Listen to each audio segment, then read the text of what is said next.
ಇದೆಯಾ ಅಂತಂದ್ರೆ ನಾನು ಹಣೆ ಬರ ಸ್ವಾಮಿ ಅಂತ ಅನ್ನೋದು. ಏನು ದೇವ್ರು ಬರ್ದಿದ್ನ? ನಿಮ್ಗೆ ಅವಕಾಶ ಸಿಕ್ಕಲಿಲ್ಲ, ವಿದ್ಯಾವಂತರಾಗಲಿಲ್ಲ.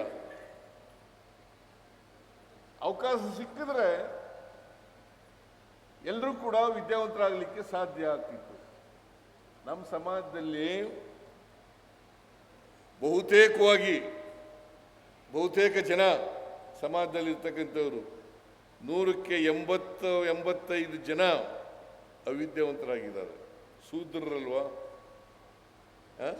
ಇವ್ರಿಗೆ ವಿದ್ಯೆ ಕಲಿತಕ್ಕಂಥ ಅವಕಾಶ ಇರಲಿಲ್ಲ. ಮಂತ್ರ ಕಲಿತಕ್ಕಂಥ ಅವಕಾಶ ಇರಲಿಲ್ಲ, ಸಂಸ್ಕೃತ ಕಲಿತಕ್ಕಂಥ ಅವಕಾಶ ಇರಲಿಲ್ಲ. ಹೆಣ್ಮಕ್ಳು ಕೂಡ ಇಲ್ಲಿ ಬಹಳ ಜನ ಇದ್ದಾರೆ. ಹೆಣ್ಮಕ್ಳಿಗೂ ಕೂಡ ವಿದ್ಯೆ ಕಲಿತಕ್ಕಂಥ ಅವಕಾಶ ಇರಲಿಲ್ಲ. ಅವಕಾಶ ಸಿಕ್ಕಿದ್ರೆ ಎಲ್ಲರೂ ಕೂಡ ವಿದ್ಯಾವಂತರಾಗಲಿಕ್ಕೆ ಸಾಧ್ಯ ಆಗ್ತಿತ್ತು. ವಿದ್ಯೆ ಯಾರಪ್ಪನ ಮನೆ ಸೊತ್ತಲ್ಲ. ಆಗಿದ್ರೆ ಬಾಬಾ ಸಾಹೇಬ್ ಅಂಬೇಡ್ಕರ್ ಅವರು ಈ ದೇಶಕ್ಕೆ ಸಂವಿಧಾನ ಕೊಡಕ್ಕೆ ಸಾಧ್ಯ ಆಯ್ತಿತ್ತ? ಯಾವ ಜಾತಿಯಲ್ಲಿ ಹುಟ್ಟಿದ್ದು ಬಾಬಾ ಸಾಹೇಬ್ ಅಂಬೇಡ್ಕರ್ ಅವರು? ದಲಿತ ಜಾತಿಯಲ್ಲಿ ಹುಟ್ಟಿದ್ದು, ಅಸ್ಪೃಶ್ಯ ಜನಾಂಗದಲ್ಲಿ ಹುಟ್ಟಿದ್ದದ್ದು. ವಾಲ್ಮೀಕಿ ಯಾವ ಜಾತಿಯಲ್ಲಿ ಹುಟ್ಟಿದ್ದು? ಈ ದೇಶಕ್ಕೆ ಮಹಾನ್ ಗ್ರಂಥ ರಾಮಾಯಣ ಬರೆದಂಥವ್ರು ಯಾರು? ಮಹಾಭಾರತ ಬರೆದವರು ಯಾರು? ವ್ಯಾಸ. ಯಾವ ಜಾತಿಗೆ ಸೇರಿದವರು? ಬೆಸ್ತರ ಜಾತಿಗೆ ಸೇರಿದವರು. ಸಾಧ್ಯ ಆಯ್ತಿದ್ದ? ಒಬ್ಬ ವಾಲ್ಮೀಕಿ ಜಾತಿಗೆ ಸೇರಿದವರು ರಾಮಾಯಣ ಅಂತ ಮಹಾ ಗ್ರಂಥ ಬರೀಬೇಕಾದ್ರೆ, ಮಹಾಭಾರತ ಅಂತ ಒಂದು ಅದನ್ನು ಬರಿಬೇಕಾದ್ರೆ ವ್ಯಾಸ. ಇವತ್ತು ಈ ದೇಶಕ್ಕೆ ಅತ್ಯಂತ ಶ್ರೇಷ್ಠ ಸಂವಿಧಾನ ಕೊಟ್ಟಿರ್ತಕ್ಕಂಥವರು ಬಾಬಾ ಸಾಹೇಬ್ ಅಂಬೇಡ್ಕರ್ ಅವರು. ಅವರು ಈ ದೇಶಕ್ಕೆ ಸಂವಿಧಾನ ಕೊಟ್ಟದ್ದು ಅಲ್ವಾ? ಸಂವಿಧಾನದ ಕರ್ತೃ ಯಾರು ಅಂತ ಹೇಳ್ತೀರಿ? ಅವ್ರು ಯಾವ ಜಾತಿಲಿ ಹುಟ್ಟಿದ್ರು? ಅಸ್ಪೃಶ್ಯ ಜಾತಿ, ದಲಿತ ಜಾತಿನಲ್ಲಿ ಹುಟ್ಟಿದ್ರು. ಅದರಿಂದ ವಿದ್ಯೆ ಯಾರಪ್ಪನ ಮನೆ ಸೊತ್ತಲ್ಲ. ನಮ್ಗೆ ಅವಕಾಶ ಸಿಕ್ಕಲಿಲ್ಲ, ನಾವು ಅವಿದ್ಯಾವಂತರಾದ. ಅವಕಾಶ ಸಿಕ್ತು, ನಾನು ವಿದ್ಯಾವಂತನಾದೆ. ಈಗ ನಮ್ಮ ಮನೆಯಲ್ಲೇ ನಮ್ಮ ಅಣ್ಣ 4ನೇ ತರಗತಿವರೆಗೂ ಓದಿದ್ದ. ನಾವು 6 ಜನ ಮಕ್ಕಳು, 2 ಸಿಸ್ಟರ್ಸು, 4 ಜನ ಗಂಡು ಮಕ್ಕಳು. ನಮ್ಮಣ್ಣ 4ನೇ ತರಗತಿ ಓದಿದ್ದಿಲ್ಲ. ನಾನು ಲಾ ಓದಿದೆ. ಇನ್ನಿಬ್ಬರು ತಮ್ಮದಿರು ಏನೂ ಓದಲಿಲ್ಲ, ಅವಿದ್ಯಾವಂತರು.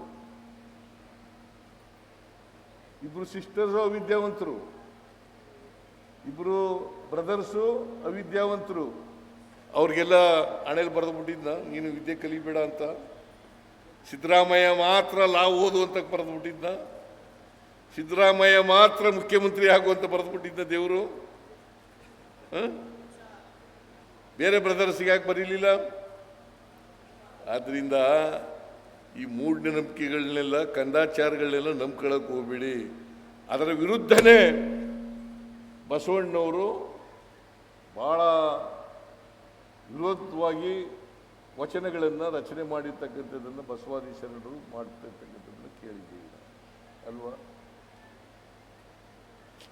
ನಮ್ಮ ಜಾತಿ ವ್ಯವಸ್ಥೆ ಇದೆಯಲ್ಲ, ಚಲನೆ ಇಲ್ಲದೆ ಇರ್ತಕ್ಕಂಥ ವ್ಯವಸ್ಥೆ.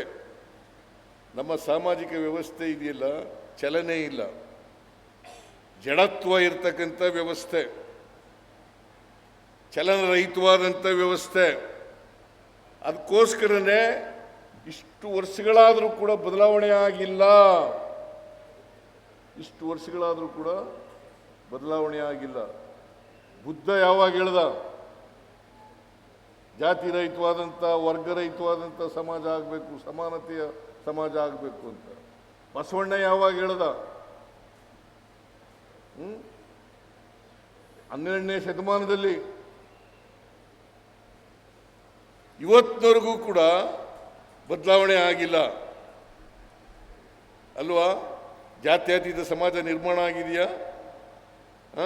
ಜಾತಿ ಇಲ್ಲದೆ ಇರ್ತಕ್ಕಂಥ, ವರ್ಗ ಇಲ್ಲದೆ ಇರ್ತಕ್ಕಂಥ ಸಮಾಜ ನಿರ್ಮಾಣ ಆಗಿದೆಯಾ? ಆಗಿಲ್ಲ.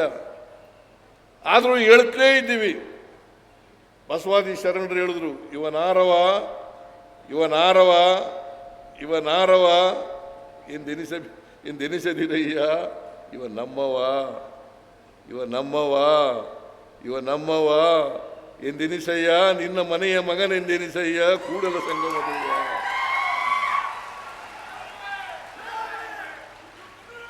ನಿನ್ನ ಮನೆಯ ಮಗನೆಂದೆನಿಸಯ್ಯ, ಕೂಡಲ ಸಂಗಮ ದೇವ.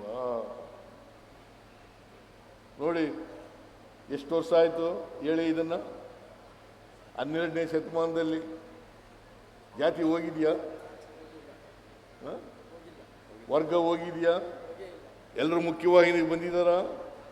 ಸಮಾಜದಲ್ಲಿರ್ತಕ್ಕಂಥ ಅಸಮಾನತೆ ಹೋಗಿದೆಯಾ? ಅದಕ್ಕೆ ಬಾಬಾ ಸಾಹೇಬ್ ಅಂಬೇಡ್ಕರ್ ಅವರು ಎಲ್ಲಿವರೆಗೆ ಈ ಸಮಾಜದಲ್ಲಿರ್ತಕ್ಕಂಥ ಅಸಮಾನತೆಯನ್ನು ನಾವು ತೊಡೆದಾಕಲ್ಲ, ಅಲ್ಲಿವರೆಗೆ ಸ್ವಾತಂತ್ರ್ಯ ಸಿಕ್ಕಿರೋದಕ್ಕೆ ಯಶಸ್ಸಾಗಲ್ಲ.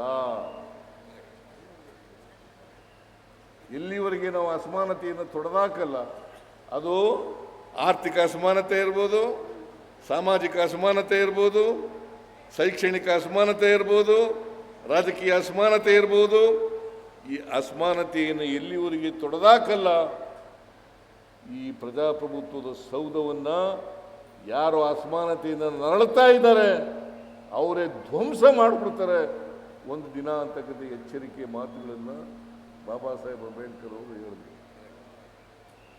ಅದರಿಂದ ನಾವು ಅಸಮಾನತೆ ತೊಡೆದಾಕ್ಬೇಕಲ್ಲ. ಬಸವಾದಿ ಶರಣರು ಹೇಳಿದ್ರು, ಕುವೆಂಪು ಹೇಳಿದ್ರು, ಸರ್ವ ಜನಾಂಗದ ಶಾಂತಿಯ ತೋಟ, ಸರ್ವ ಜನಾಂಗದ ಶಾಂತಿಯ ತೋಟ ಆಗಬೇಕು ನಮ್ಮ ಸಮಾಜ ಅಲ್ವಾ? ಅದಕ್ಕೆ ನಾವು ಸರ್ವ ಜನಾಂಗದ ಶಾಂತಿಯ ತೋಟ ಆಗಿದೆಯಾ? ಅಶಾಂತಿ ಯಾಕೆ ಕಾಣಿಸ್ಕೊತದೆ? ಇದು ಈಗ ವಿಶ್ವಶಾಂತಿಗಾಗಿ ಸರ್ವಧರ್ಮ ಸಮ್ಮೇಳನ, ವಿಶ್ವಶಾಂತಿಗಾಗಿ. ನೀವು ಕುವೆಂಪು ಹೇಳಿದಂಥ ಮಾತುಗಳನ್ನು ಜ್ಞಾಪಕ ಮಾಡ್ಕೊಂಡ್ರೆ ಸಾಕು. ಸರ್ವ ಜನಾಂಗದ ಶಾಂತಿಯ ತೋಟ.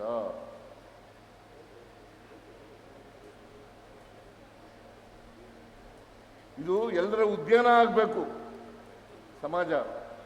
ಅದು ಬಿಟ್ಟು ಅದಕ್ಕೆ ಕುವೆಂಪು ಅವರು ಬಹಳ ಸ್ಪಷ್ಟವಾಗಿ ಹೇಳಿದ್ದಾರೆ, ಸರ್ವ ಜನಾಂಗದ ಶಾಂತಿಯ ತೋಟ ರಸಿಕರ ಕಣ್ಣಲ್ಲಿ ಅದಾಗಬೇಕಲ್ವಾ? ಮತ್ತೆ ಸರ್ವಧರ್ಮ ಸಮ್ಮೇಳನದಲ್ಲಿ ಇಷ್ಟೊಂದು ಜನ ಭಾಗಿಯಾಗಿದ್ದಾರೆ. ನೀವು ಇನ್ಮೇಲೆ ಈ ವೇದಿಕೆ ಬಿಟ್ಟು ಹೋದ ಮೇಲೆ ನಾವು ಜನರನ್ನು ಪ್ರೀತಿಸ್ತಕ್ಕಂಥದ್ದನ್ನು ಕಲ್ತ್ಕೊಳ್ಳೋದು ಸಾಕು. ಪರಸ್ಪರ ಪ್ರೀತಿ ಕಲ್ತ್ಕೊಳ್ಳೋದು ಸಾಕು. ಮೊನ್ನೆ ಸುಪ್ರೀಂ ಕೋರ್ಟ್ ಜಡ್ಜ್ ಮೇಲೆ ಒಬ್ಬ ಶೂ ಎಸ್ಬಿಟ್ಟ. ಅವನು ಯಾರಪ್ಪ ಅಂತಂದ್ರೆ ಸನಾತನ ಧರ್ಮಕ್ಕೆ ಸೇರಿದವನು. ಸನಾತನ ಧರ್ಮಕ್ಕೆ ಸೇರಿದವನು. ಧರ್ಮ ಹೇಳ್ತದ, ಯಾವ ಧರ್ಮನೂ ಕೂಡ ಪ್ರೀತಿಸಬೇಕು ಅಂತ ಹೇಳ್ತದ ಹೊರತು ದ್ವೇಷಿಸಬೇಕು ಅಂತ ಹೇಳೋದಿಲ್ಲ.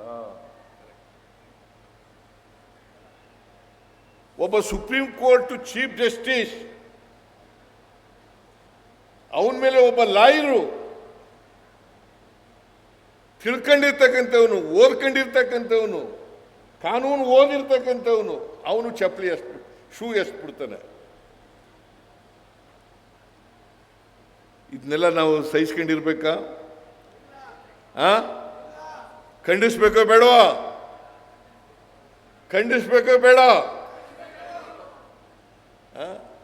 ಮತ್ತು ಶಾಂತಿಯಲ್ಲಿ ನಿಲ್ಲಿಸುತ್ತೆ? ಇಂಥವೆಲ್ಲ ನಡೆದರೆ ಇನ್ನೂ ಈ ಸಮಾಜದಲ್ಲಿ ಸ್ವಾತಂತ್ರ್ಯ ಬಂದು 78 ವರ್ಷ ಆಯಿತು, ಸಂವಿಧಾನ ಬಂದು 78 ವರ್ಷ. ಅದಕ್ಕೆ ಬಾಬಾ ಸಾಹೇಬ್ ಅಂಬೇಡ್ಕರ್ ಅವರು ಏನು ಹೇಳಿದ್ದಾರೆ ಅಂತಂದರೆ, ಇನ್ನೊಂದು ಧರ್ಮವನ್ನು ಸಹಿಸ್ಕೊಳ್ತಕ್ಕಂಥ ಕೆಲಸ ಆಗುತ್ತೆ.